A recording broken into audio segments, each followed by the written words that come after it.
Aké je to pre športovca odpovedať po preteku na otázky novinárov a aké je to zvládať odpovedať tak, aby si sa za svoje odpovede nehambil? Typu ski is very good a podobne. A aké máš ty s tým skúsenosti? No, nejaké mám, no. Je to zaujímavé. Je to niekedy náročné, tak tých emócií po preteku je veľmi veľa, niekedy povie človek totálnu blbosť, čo si radšej ani potom sa na to nechce ani pozerať, niekedy si až prekvapený, ako rozumne vieš odpovedať.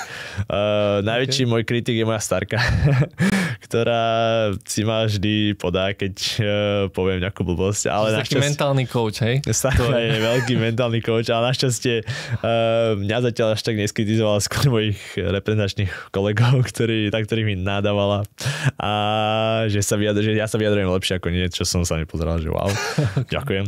Ale je to niekedy ťažké, no akože tých emócií po preteku veľa, niekedy je veľa dobrých, niekedy je viacej tých zlých. A niekedy nám to tí moderátori alebo tí novinári uľahčujú, niekedy nie. Treba v tom mať aj už aj nejakú prax, akože asi to chce aj trošku sa odosobniť presne zase od toho a nejak to proste prežiť.